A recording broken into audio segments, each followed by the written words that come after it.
This is We the Sales Engineers Podcast, show 163. Welcome to We the SEs Podcast, the show for sales engineers by sales engineers with your host, Ramsey Majaba. What's up, SE family? Welcome back to another episode. Today, our guest is Chris Colburn of demostory.io. He's one of the co-founders and he has been a sales engineer in the past.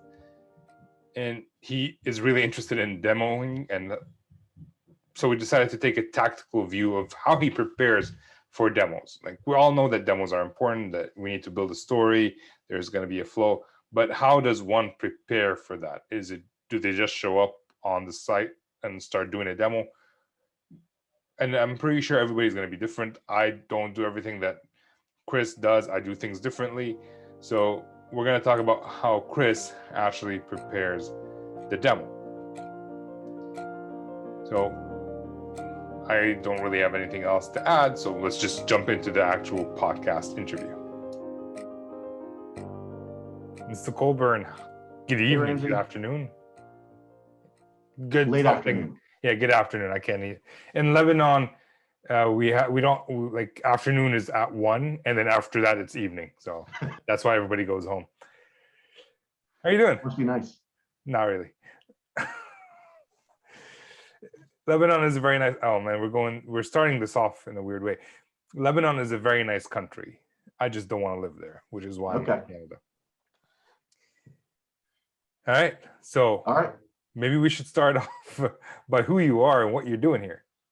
Yeah, so I'm Chris Colburn. I'm the co-founder of DemoStory. It's a browser built for sales engineers for doing live sales demos. And I think today we're going to talk about demo prep. And my opinion is that demo prep and practice really makes the demo. So I'm excited to kind of talk about what I do to prep and my kind of philosophies around giving demos, but specifically around the prep that goes into make a great demo. Okay. So before we get into that, why was this the topic that drew you the most? Well, I think it made sense. I mean, what our browser does is it helps kind of reduce a lot of the prep, and I'm a big demo prepper, right? Like I always say, I've always been surprised sometimes that my colleagues just think I show up and give a great demo. And I've had to push back on them and be like, no, there's a lot of work in here. Like I'm practicing this over and over again and figuring it all out. So I think, it's something you don't see, but it makes a big difference. I mean, you talk to I like to think about the demo as kind of like a game, right? Like the sports game. You talk to any athlete, right? And they talk about practice and prep, really making what you see in the game. And I think it's a very great analogy and similar to what, we do as sales engineers. Okay. In terms of prep, if you would think like prep to actual demo ratio, how much would it, like, do you have a number in mind? I mean, so, right, there's a lot of different demos, but if we're talking kind of about that like final stage post RFP, big demo for an enterprise deal, I mean, I'm probably spending, anywhere from maybe like 3 to 8 hours prepping for what could be a 1 to 3 hour demo, just depending on the complexity. So it's usually a lot more prep than actual demo, right? And then, I mean, this, an hour call, what are you actually demoing 30 minutes of it? But yeah, I would say, 2 to 5x more is probably a good ratio. Now, the nice thing is if you've given that demo before or similar scenarios, the prep is less, but it's always good to have a refresh, right? It's the same, like you go on vacation for 2 weeks. Yeah. I kind of want to be on those intro demos a couple of times just to get back into the flow. And so the longer you're spaced out, I end up doing more practice and prep just to make sure I'm kind of dialed in. Okay. The question that comes to my mind initially when you say you spent 3 to 8 hours is, how do you get your salespeople to leave you alone for 3 to 8 hours so you can practice your prep? Yeah. So, if you give great demos, you have a lot more leeway, right? So, so that helps. I really focus on making sure like my calendar is cleaned and up to date. So I always tell my AEs, if it's open, you can book it and I'll be there for the demo. But if it's not, you need to reach out to me. And so, like, let's say today I was prepping for a really big demo. Like I probably would have blocked off 2:30 till this call to make sure everything was set up and ready to go. And so as soon as this demo got scheduled, I would look at my calendar and say, all right, I know that I need to spend a solid 2 hours, preferably the day of, but maybe the day before, like just making sure I've got everything tight. So that calendar piece is getting blocked off. And, I've never really had bosses that rided me very much on kind of how I was spending my time. I was always getting my stuff done and performing. So a big part of it is that calendar management. And then it's, pushing back, right? No one's going to fight for you but yourself a lot of the times. So you need to just make it clear to either your counterparts or your AEs or your boss, like, look, you want the same demo I gave last week. I need the time to get ready. Okay. All right. So maybe we can start with that. Like demo prep starts with actual, like you get this block in your calendar. Someone sent you an invite to do a demo. What's the first thing that goes through your mind at that time? Yeah. So, I mean, hopefully I have a discovery or it's an AE that I've worked with, pretty well before, and they've given me notes that I can trust. So, that's the first thing. It's like, what do I actually have to show? Right. And making sure that we're on the same page. I don't want to show something and the AE think I'm going to be showing something completely different. So it's first, like, are we on the same page as far as what we're going to show?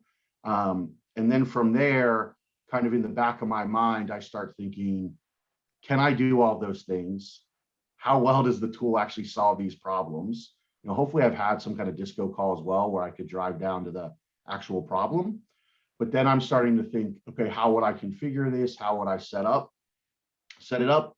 And then the first thing I'm really going to do is actually start building all of those scenarios out in my environment. I'm a big stickler for having my own demo environment so I can set it up just the way I want. And so that's what I'll start doing, is building that presentation out, or really configuring the system to work the way the customer is hoping to see it work. Now, if they're asking for 10 workflow steps, like I don't need to demo 10 approvals. I could probably set that up for 3, but I still may do one sample where I actually approve something 10 times and have that as like a backup for later in case it comes up and I say, okay, I'm only going to do 3 steps, but we can do your whole workflow. And here you actually can see, the history of a requisition or something being approved by 10 people. And so you kind of have that to supplement some of the things you're skipping over later. Okay. So if I were to summarize that, step number 1 is actually look at the email and see if you can actually do what they want to do. Yes. And step number 2 would be to start playing around and building it. Yeah. Yeah. I mean, hopefully you have kind of your base demos already set up, and so it's more of a tweak, but absolutely it's, can we do it? And then start setting up for it. I mean, sometimes you don't know, right? You think a feature works well, your colleague has told you he's demoed something similar. So sometimes it's research, but yeah, the first, after you kind of have all the information of what you need to show, the first big thing is really just building out those scenarios in the tool.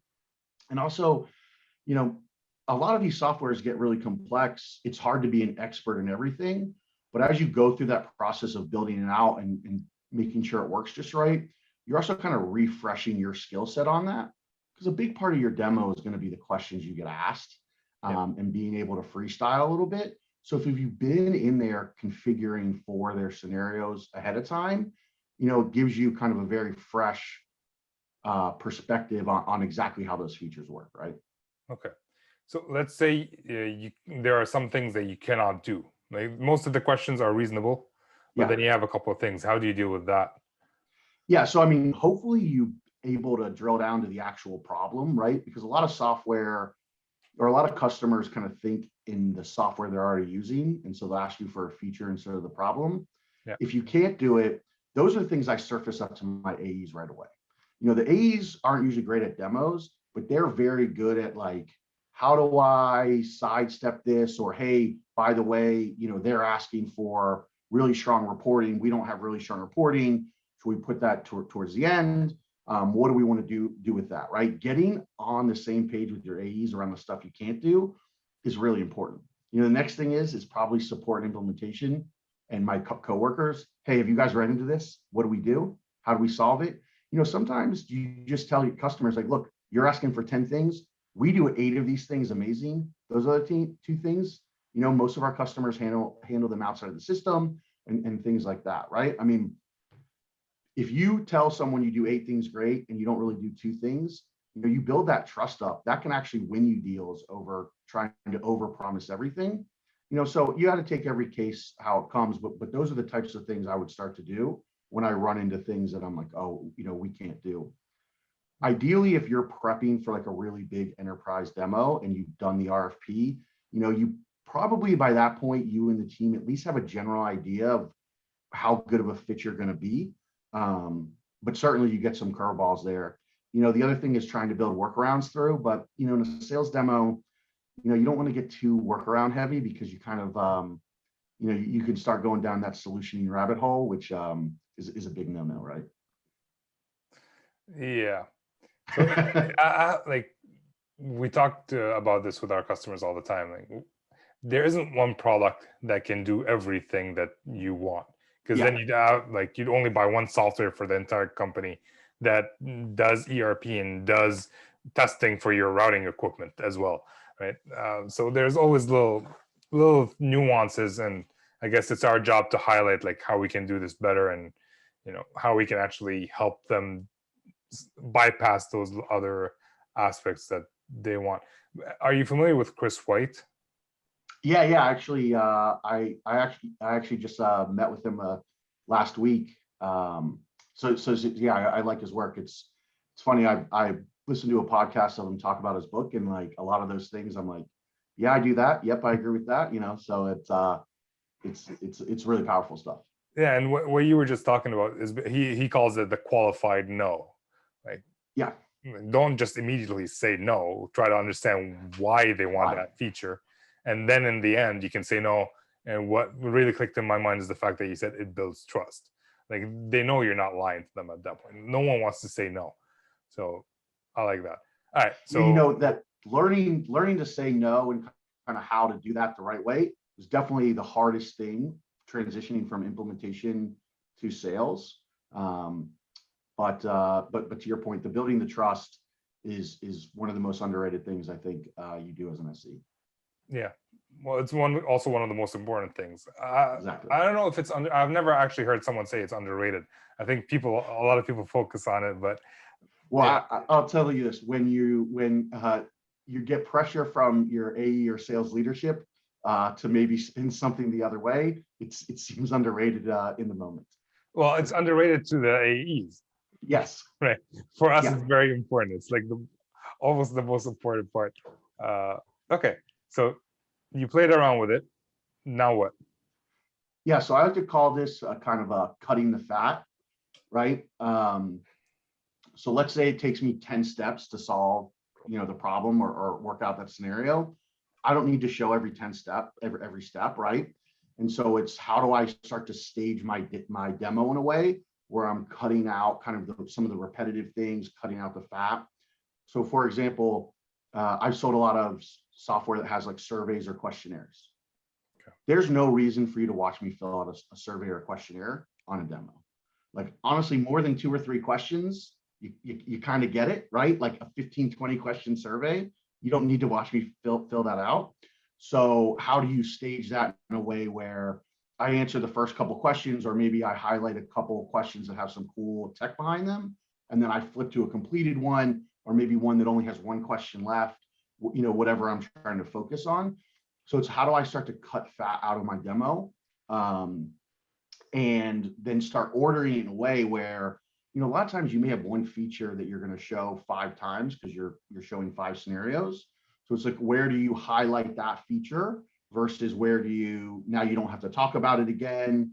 And so it's those kinds of things of really trying to build your demo down to having just your staged info or the stage data you need and the different steps you're going to show.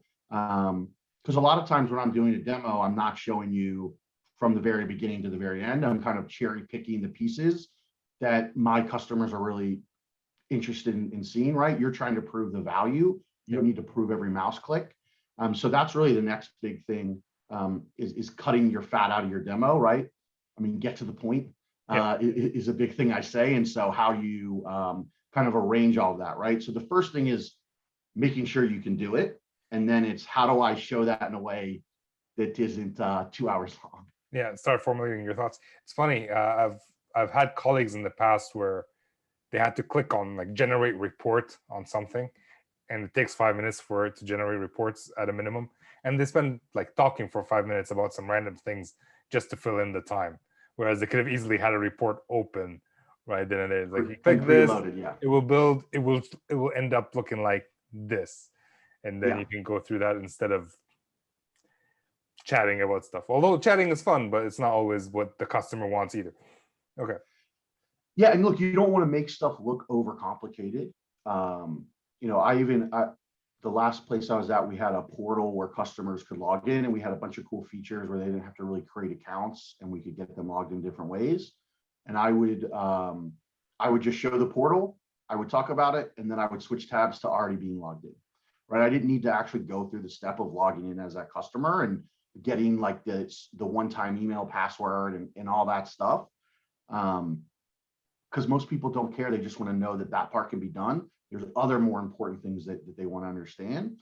And when you know, a lot of times you have table stakes in software, right? And so when I was selling survey software, I didn't show the survey all the time because for the most part, a survey is a survey is a survey, Yeah. right? And so it's really trying to figure out what do you need to focus on in this call. Okay. So you're basically you're cutting the fat. You're trying to understand what you can show, what you can't show. How do you make that decision in the end? Like, I know it's hard to kind of say that without concrete examples, but if you can think of something, you already mentioned that you showed something once.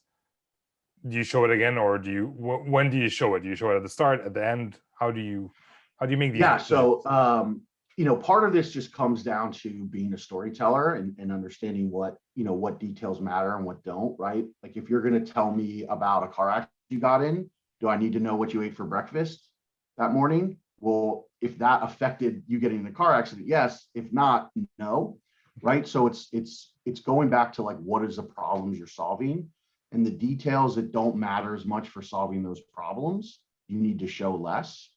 But there are some other things, right? Like, you know, if you need to lay the foundation of how a feature works so you can reference it later, it may be worth it to spend more time at the beginning, right? Sometimes I like to even over demo the first or second feature I'm showing so I can build credibility. So later in the demo, yes is enough. So it's, you know, I don't know. I think this is where it's more of an art than a skill. But if you really just try to think about it from what's your customer's problem, what do they actually care about? What is the software doing that's kind of unique or cool or really driving value? Those are the things you want to try to focus on. And you want to try to eliminate the details that don't really help you get from you know, point A to point B.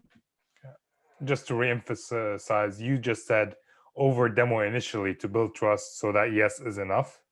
Yeah. Which So I like. Yeah. I call it building credibility.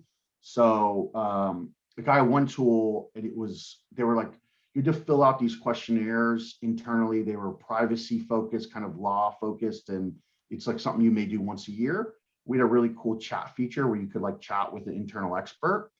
And I could have shown that probably 5 different places in the demo, but I like to kind of hit it right away because it demoed great. I had really good stories about why it was important. And so I kind of would over demo it a tad. But then what I felt like what it was doing was building credibility that I can show you every detail if you ask me a question, if you want to. And you kind of give off that vibe that you're ready to show it, but then you don't have to. And by proving that earlier, you know, you can prove your credibility in disco calls as well. But a lot of times that first bit or that demo, you have a lot of new people. So building that credibility early allows you to do, you know, answer just yes later, or skip some kind of mundane parts of your demo, you know, to keep it interesting. So these stories that you come up with, where they come from? Yeah, so I actually wrote an article about this, but and maybe it's a little biased because I started as a support agent and then an implementation consultant. Yeah. But I mean, what I say is, if you don't have good stories, go to those 2 groups. They know the customers better than anyone else. And, especially if you have an in-house implementation, like you should get one of those implementation team members on the phone with you, give them the most boring demo in the world, and literally every field be like, okay, who uses this? Why? Do customers care? Tell me what customers use this. Okay, cool. Next field. Do customers use this? Do they care? Why? I was saying all great storytellers steal stories. And, I go to support and implementation. I get all the info I can from them. And then I try to build that into, kind of little anecdotal stories that I'm going to lay on top of the feature, right? That's also another good way of to know whether or not you need to talk about a feature. It's like, do you have good customer stories about it? Probably worth talking about. If no one cares about the feature, probably worth skipping. So, yeah, that's okay. It's funny because we were talking about like if you have stories for it, a lot of times we get demos from our product management, and they're so excited about the product, except I'm looking at it and I don't think anyone's going to care that you just did that. So it's always interesting to have that. In terms of getting someone from implementation and support, they're not generally on the same team as you. And a lot of times they might not want to, like, it's not part of their job to jump on a call with you and to discuss that. How do you get them on the call? I don't know, man. I find most people are willing to help if you ask and you're nice about it. And usually too, there's someone in implementation that wants to be a sales engineer, right? I mean, if you have someone that wants to be a sales engineer, I mean, that person's gold because it's a very symbiotic relationship. But at the end of the day, you're all there to make the company more successful. Implementation teams need customers, and so you're helping them. The other thing is, and I've heard you talk about this a lot, but telling the truth. And I'm very, diligent about that. I don't want to sell vaporware. I want to sell software that's going to solve customers' problems. And when your implementation team knows that you're not going to let crazy stuff fly by deals you're working on, they're way more willing to hop on and talk through stuff with you. The other thing is, you think about, I think an implementation consultant and a sales engineer, they're similar, especially when it comes to knowledge of the product. A lot of times though, you have a lot more pull as a SE, but they know what features their current customers are really asking for. So if you can a lot of times help them by going to product management and being like, I was talking to implementation, they're having a ton of customers asking for this. And you know what? I just got asked by 3 different prospects the last 2 weeks for it. What's the deal, right? So I think there's a lot of ways that you can help each other out. And, I try to always offer to help where I can, where it makes sense. But to jump on a call with you for 30 minutes or an hour, that's a pretty low effort call. Plus, I mean, look, I'm fun to talk to. Yeah, you are. I have to say that on the podcast anyway. So basically what you're saying is being human. Yes. No one owes you anything, but if you're nice about it, I usually, I give them 2 choices. I either threaten to give them a bear hug, or I can buy them a beer after. And they tend to go for the beer. Only one person's actually said she wants both. So I'm kind of confused. It's never happened to me before. Beer first, then hug. Yeah, okay. maybe that's the way to go. Maybe that's how I worded it, and that's what it got it. But yeah, like basically build that relationship internally. We talk about sales engineers in general, how they touch so many different people within organizations, from product management, marketing, sales, support, because we know more support people than almost anybody else, because if a customer is having problems, I'm calling the support person directly to get them on the phone with the customer. So yeah, like be human, be nice, and they will help back. And also, if they know you have their back in sales, that's very powerful. The fact that I've done implementation before and gotten some projects thrown to me where I was like, do you guys even know what we do here? I think, that one helps me want to, be a truthful seller, but then also I can relate with the PS people. And, you just got to find one thing you relate with someone on, and then it's very easy to build that human connection. And whether that's, sales or internally or just, meeting somebody at the bar, it's, we all have a ton of interests. It's not that hard to find something in common. And I was in support and I was in network design. So kind of like what you've done. And in many cases I've received something that I need to work on that's gibberish.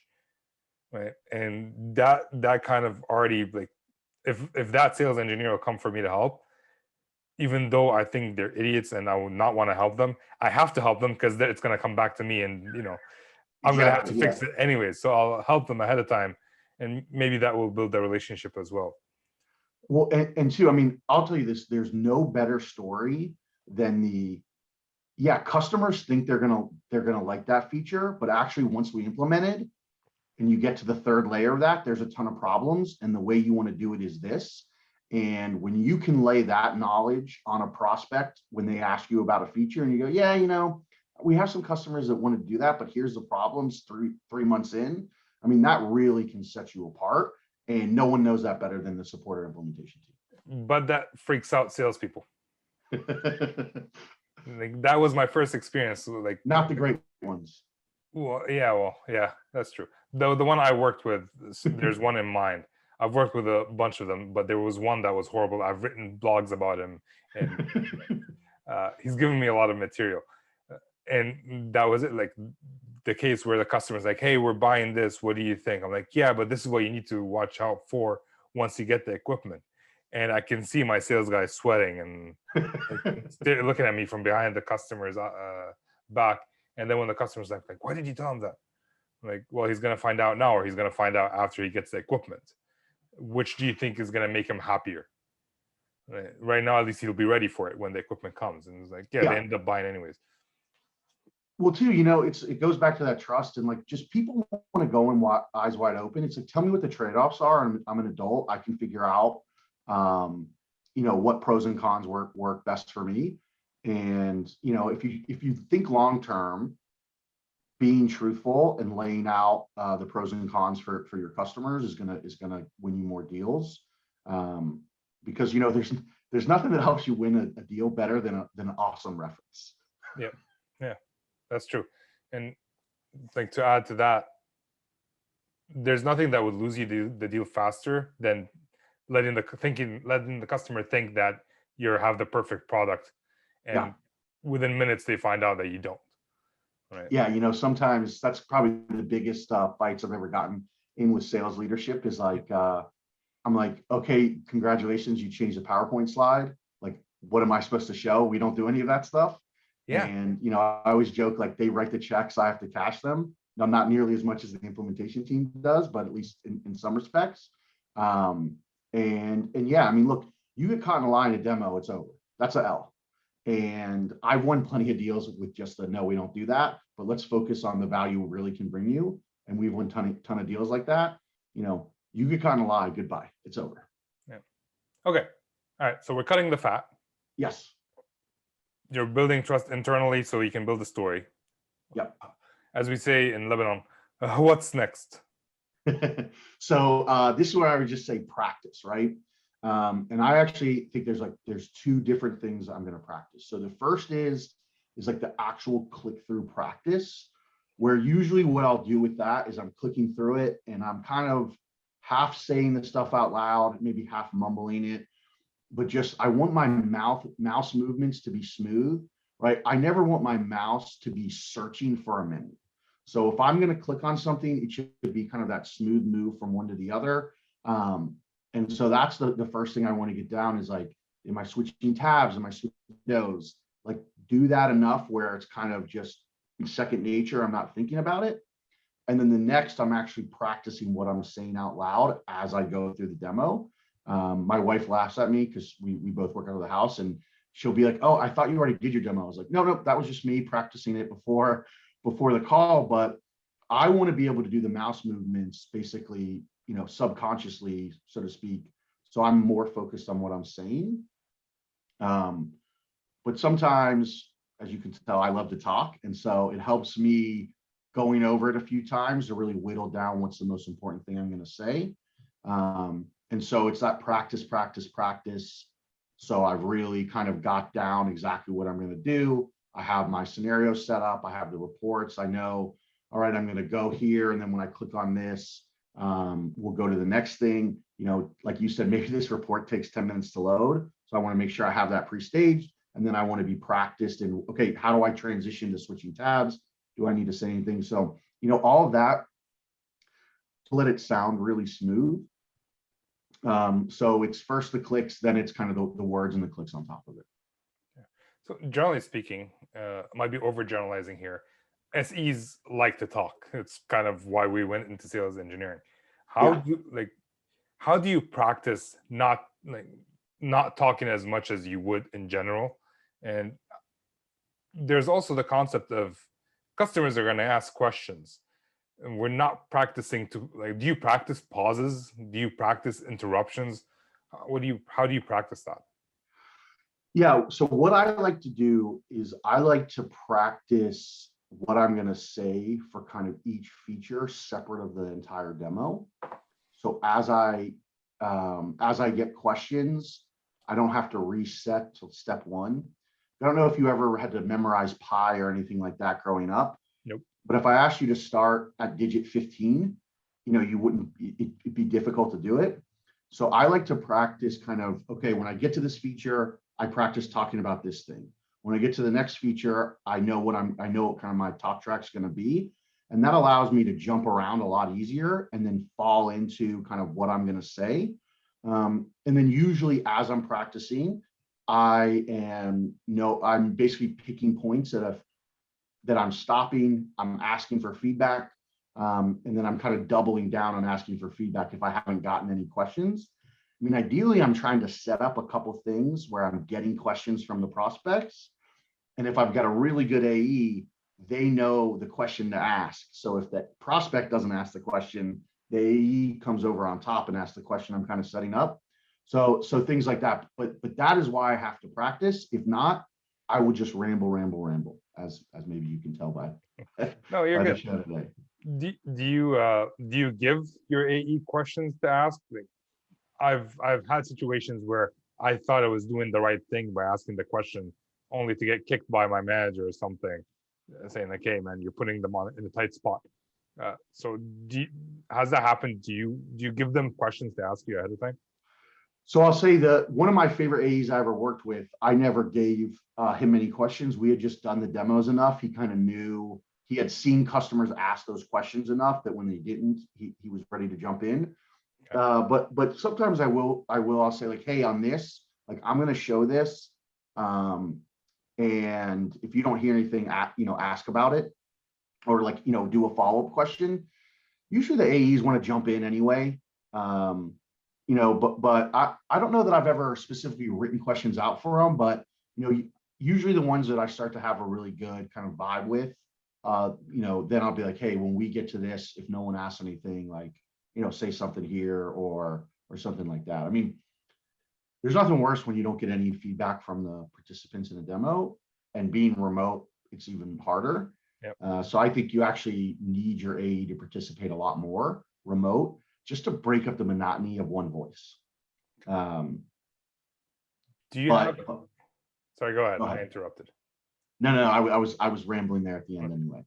Okay. Do you have a don't ask me these questions list?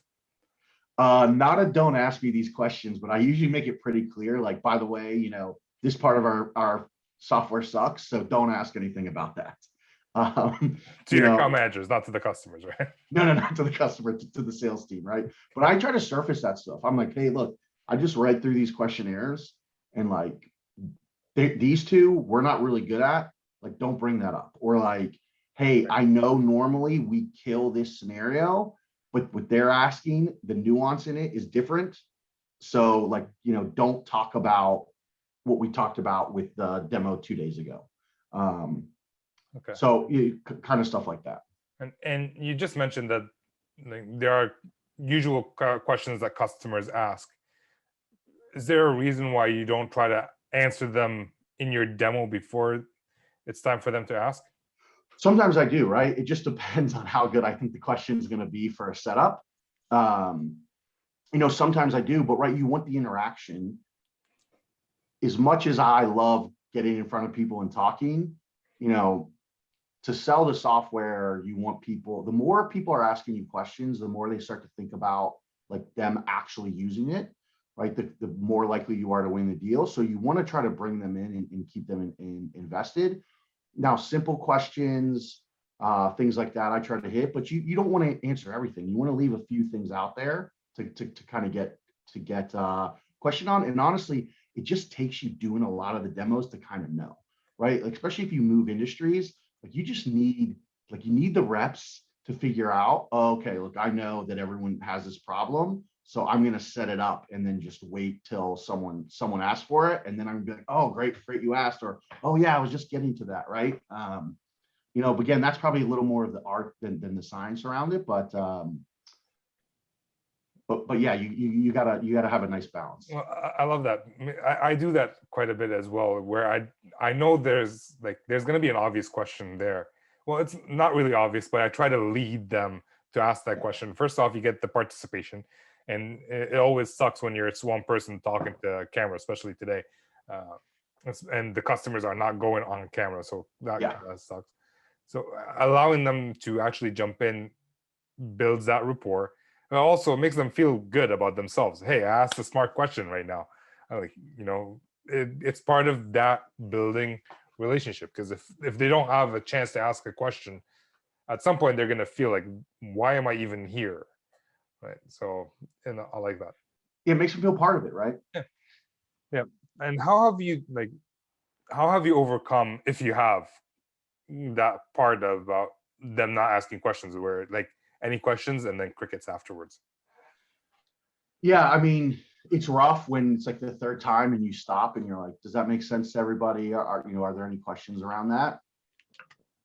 Again, that's where I think the AE relationship is really important. And that's where having them, ask random questions, or just kind of come in and sometimes even the AE asking like, hey, does that make sense to everybody? Or do we need to have Chris kind of review that again? Can really help kind of just like shake people out of hearing a monotone voice. And the other thing is you can ask specific people, right? If you've gotten, especially if you've had like some calls with maybe a smaller part of the team beforehand, you can actually call on individuals and say like, hey, does that work for you?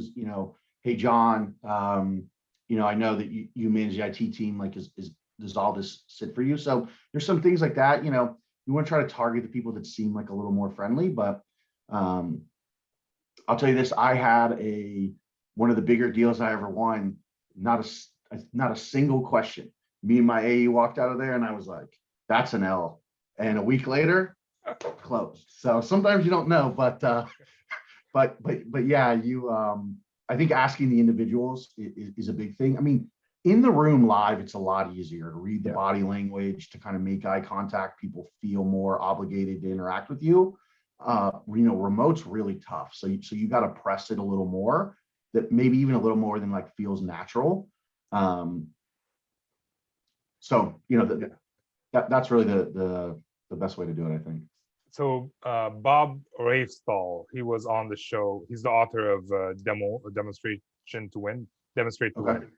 He was on the show and we talked about that. Something that he said, which is kind of similar to what you said, but like if you've been part of the discovery process and this person has this pain point, when you start talking about it, you can say like, hey, Jimmy, I'm going to talk about this for a second. I'm going to ask you about it after. Right? Yeah. Like that way they're paying attention, right? They're not asleep. They're not playing with their toenails as you're doing the demo and then you're asking them questions. No, like I gave you a heads up. So now I'm going to show you this. Tell me what you think about that, or how do you see that helping you in your current situation? And that's worked out fairly well for me since hearing Bob say that. Yeah, I think the other thing is if you have an internal advocate, right? Usually your sales team is trying to target or make sure that they have internal advocates. Those can be good people to kind of press on as well, to kind of get the conversation going. Yeah. All right. And like when you practice, are you recording yourself, or are you standing in front of a mirror? What are you doing? Yeah, so I a lot of times I'm actually sitting in front of my computer doing, right, like going through it. I am speaking out loud. I found that that's a huge thing, getting kind of the muscle memory of your tongue, getting used to saying those words. A lot of times I will actually, like for this, I turn the Zoom on and I practice some of the things I was going to talk about looking at the Zoom just to, to make sure. So not as much mirror, but definitely out loud talking for me is a really big thing. In the past, I've kind of gone through it all in my head and then got live and just realized I was tripping over stuff or didn't sound as good out loud. So I'm a big out loud talker practicer, I guess. So what I've done in the past, so two things. When I practice on my own, I don't talk it out. I don't say it out loud. And then I say like, hey man, I email some guy like, can we do this together? Can I do a dry run for you? And in the dry run, it's horrible. Right. And then I won't have time to actually practice it again. But because I did it in the dry run, I know what not to say, and it ends up working out for me. And also something else that I've done, when I used to play basketball, and I wasn't very good, just so in case anybody's wondering. I was okay for Lebanese standards. And when you just start visualizing a shot, you don't have a ball in your hands, you're just doing the motion, you're thinking about it. And I noticed like I'd be walking and I'd be talking about the demo and visualizing the clicks and all that. So you don't have to be sitting in front of a computer to do that, although it does help to start there so you can start visualizing something. Otherwise, what do you visualize? So you're totally right. It's actually part of the reason why I always push my AEs not to do big demos on Monday, because I know if it's Monday, Sunday, I'm doing the demo in my head anyway, right? But it's the exact same thing. So I actually usually am doing the visualization first. I'm kind of working out a lot of that stuff in my head. And then at the, as I get closer, I'm doing it out loud. But it's funny that you said you like doing dry runs, and maybe it's because the times I've had to do dry runs, it's been more forced on me. I hate doing dry runs. Why? I'm just, I do a lot of the practice myself, out loud. So I'm really dialed in there. I can go over kind of the same feature 100 times if I need to, or 2 times. And so I've just found like a lot of times I have to kind of get up for the dry run. And I want to get up at and be peak ready for the demo. And if the dry run's 2 days earlier, then I'm having to do a lot of the work to get ready for that dry run 2 days earlier, that then I'm going to kind of have to redo to myself to make sure all the talking points are there. Now, a lot of times when we do dry runs, I'll do kind of like so I'm going to show this, then this, and I won't actually do the whole talk track.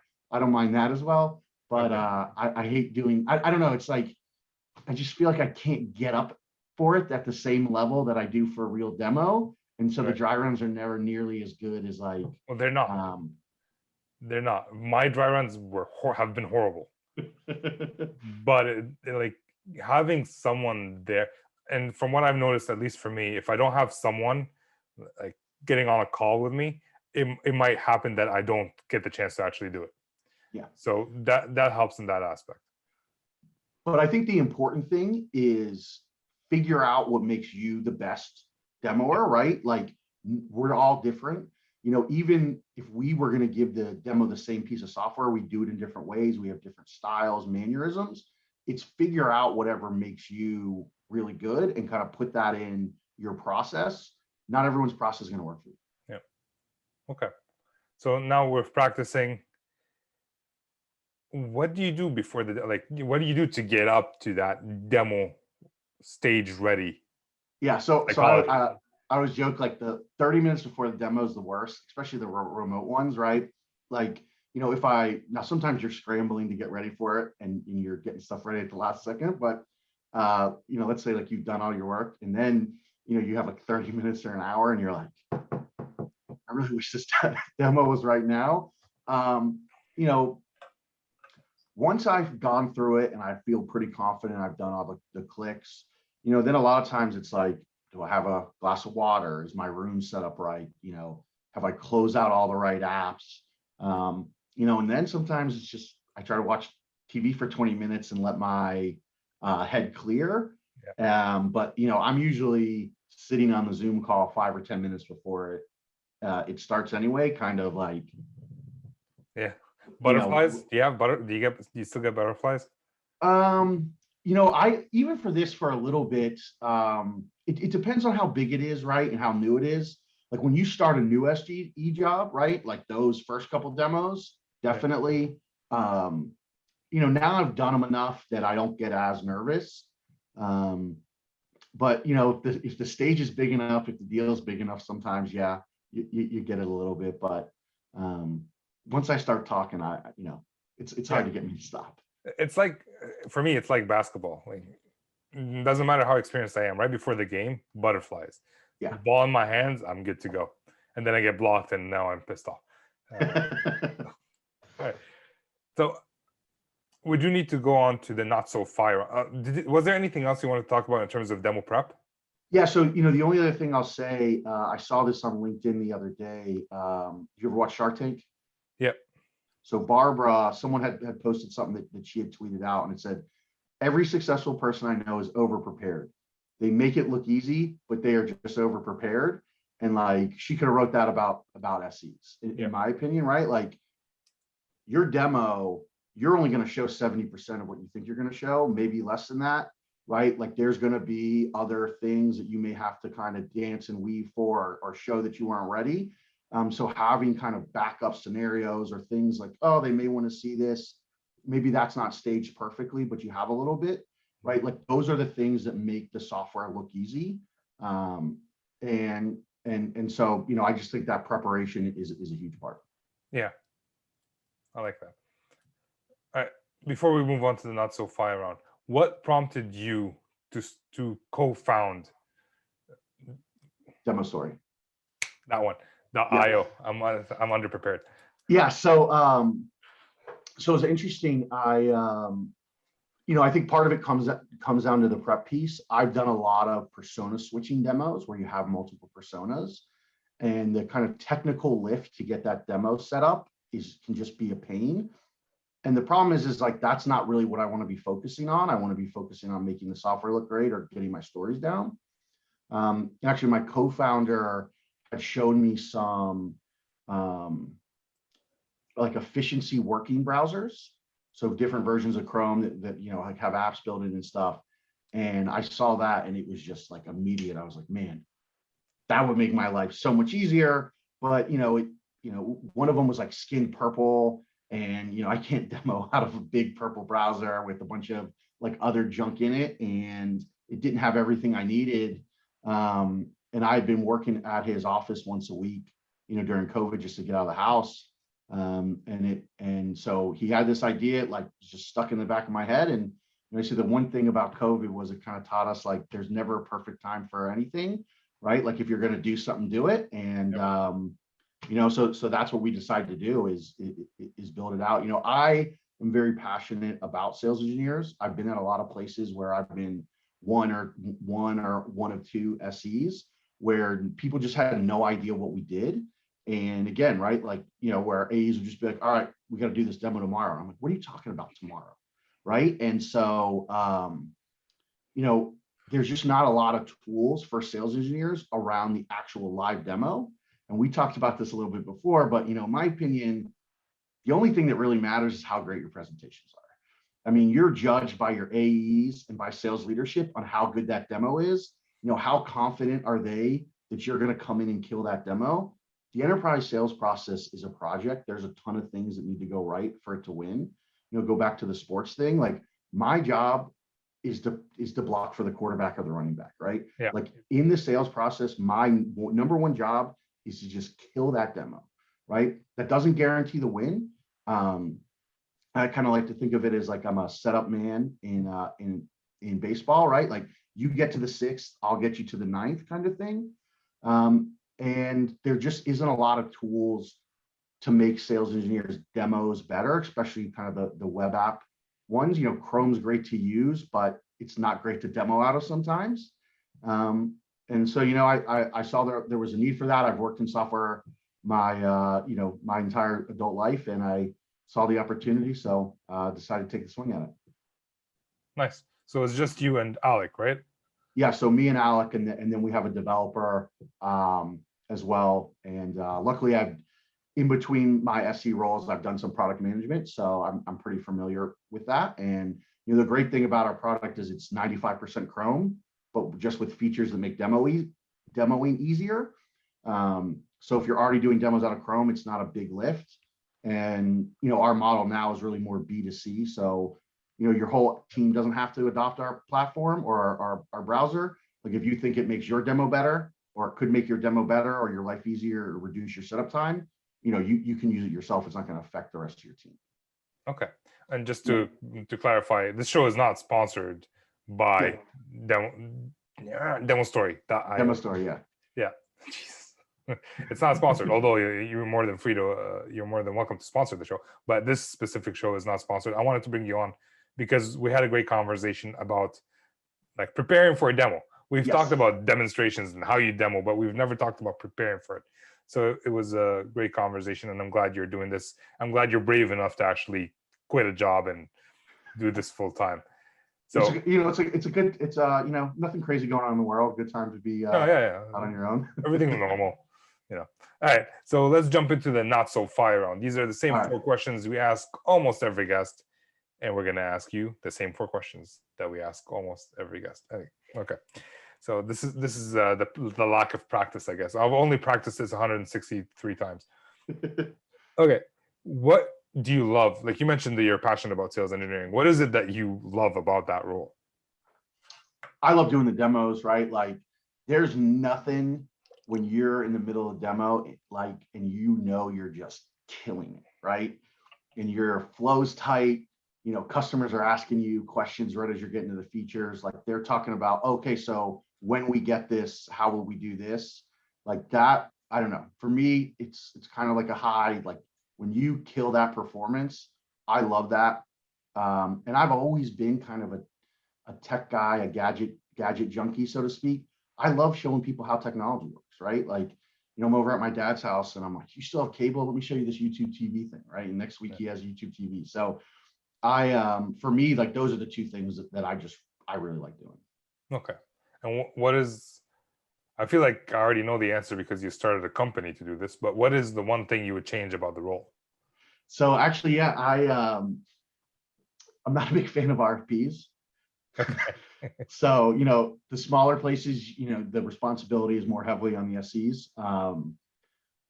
Like I get that there's some questions that I'm the best suited to answer, and going through the RFP really can help with your demo prep.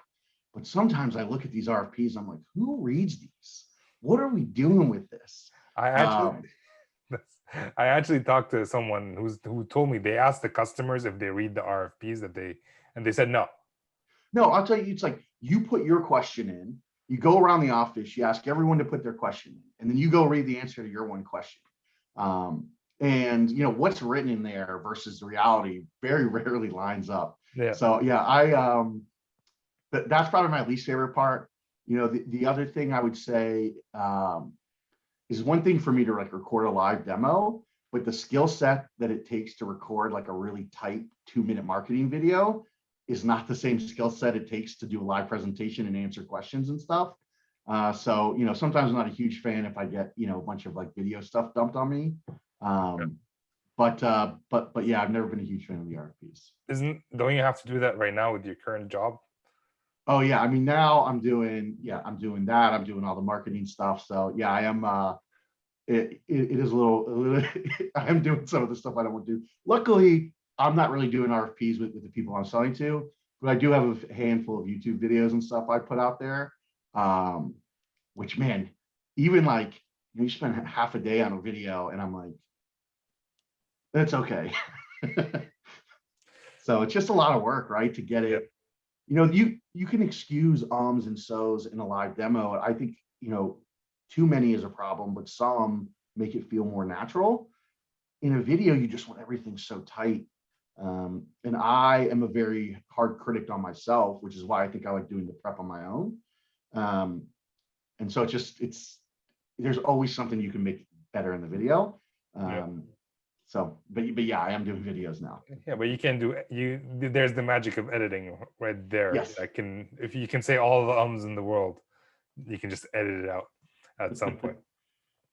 All right, which is why I don't edit this show out, so I can actually practice reducing my ums. I'm a big so So is my crutch. So I use them all. I don't discriminate. So, what is one resource that has helped you in your career? So again, I mean, I think the implementation teams always been a big resource. The other thing that I like to look at, or other things I like to look at as kind of inspiration, is I think there's a lot of parallels between stand-up comics and sales engineers. And so I think that they're a good resource for learning how to tell stories. The funny thing is, a lot of the places I've been, I kind of taught myself a lot of this stuff. And it wasn't really till we started this company that I saw, all these, your podcasts, these other things out there, Chris Wright's book that we talked about. Yep. And all those things are awesome. The other thing is, I've got a close friend who's a sales engineer, and we've probably had this conversation 1,000 times on the phone. But at least having someone.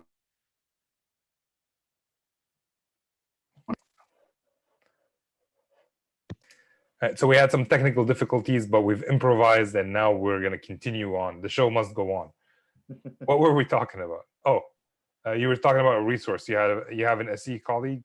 Yeah, so I have an SKE colleague that I've worked with at a couple places, and we've stayed close. And so, just someone to talk to around like kind of theory of sales engineering, for lack of a better term. Like, hey, how do you do this? What do you think about this? If you run into these problems, for me, that's probably been the biggest thing. But I love now that there's all these podcasts and communities and stuff. Just right. I mean, I think a lot of us taught ourselves how to do a lot of these things, and what's been really cool is then I meet guys like you or Chris White, and we agree on a lot of things, having never met, just doing the job. But yeah, that having someone that you can go to bounce ideas off it has been a really blessing for me. Yeah, I agree. So far, I have like 150 mentors through the podcast, which is awesome. So yeah, meet as many people as you can. All right, last question of the not so fire round. What is one aspect or one habit that you're trying to improve today? Yeah, so now I have to kind of be an AE with starting a company in sales. And the thing I liked about the SE role is it's very much kind of sprint stop, right? You get up for a big presentation, you do it. If I have a big demo on Thursday, chances are I don't have another big one on Friday, or you have more kind of super busy, kind of slow. Where now there's always something to do running the company. So more of kind of that marathon style worker. Is a big thing. And then also just my AE skills, right? I'm used to crushing the demo. Maybe I have a couple follow-up emails, and then, let me know if there's a problem, where, where now I have to do all that follow-up. So that's been the big piece for me. The other thing is, I'm trying to write a lot of content and things like that. And I'm much more of a talker than a writer. So just really trying to improve my writing skills to kind of get my ideas around sales engineering and the things we're doing at Demo Story out in just an easier to consume format. Okay. Luckily, this is not so fire on, so I can actually comment on that. Okay. Tim Ferriss? I always talk about him. The name sounds familiar. He's the author of Tribe of Mentors. He wrote the 4-Hour Workweek. Yes, I read that. Yeah, I've read the 4-Hour Workweek. Yeah.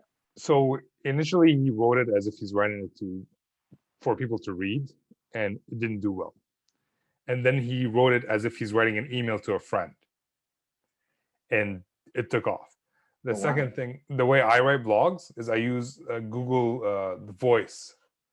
So on what's it called, voice typing, and I just talk for 10 minutes straight. You should be good at that.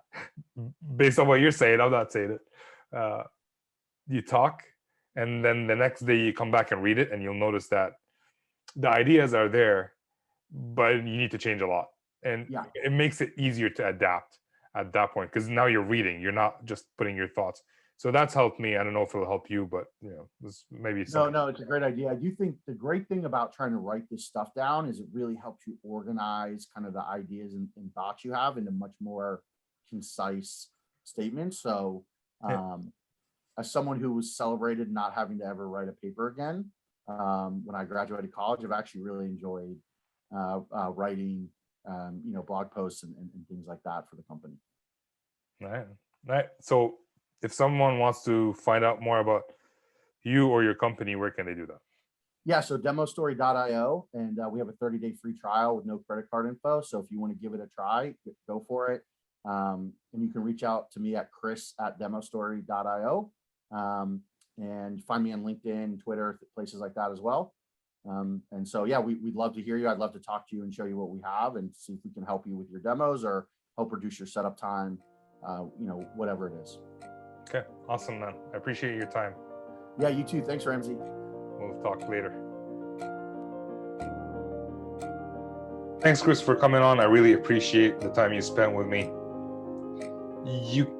They say that if you love something, you end up doing it more. You don't mind doing it, and you can tell that Chris actually loves doing demos and he loves preparing for it. So it was really interesting to see how he went through and in the end actually developing their own product to support whatever he did as a sales engineer. So I hope you enjoyed that. And what's the key takeaway that you have from this episode? Like, if you want to reach out to me or post it on the LinkedIn post that I put for these podcasts at We the Sales Engineers, or reach out to me privately if you prefer that. But what are the steps that you take to prepare for a demo? Maybe I'll put a video later on about how I prepare for a demo as well. So let me know. I'm very curious. I'm interested to know that. So that's it. If you like the show, make sure you share and subscribe, and at least share it with one person you think this interview. Share it with one person who you feel is always underprepared for a demo. Send them a message or something. That's it for me. I will see you guys next time. With this is Ramsey signing off.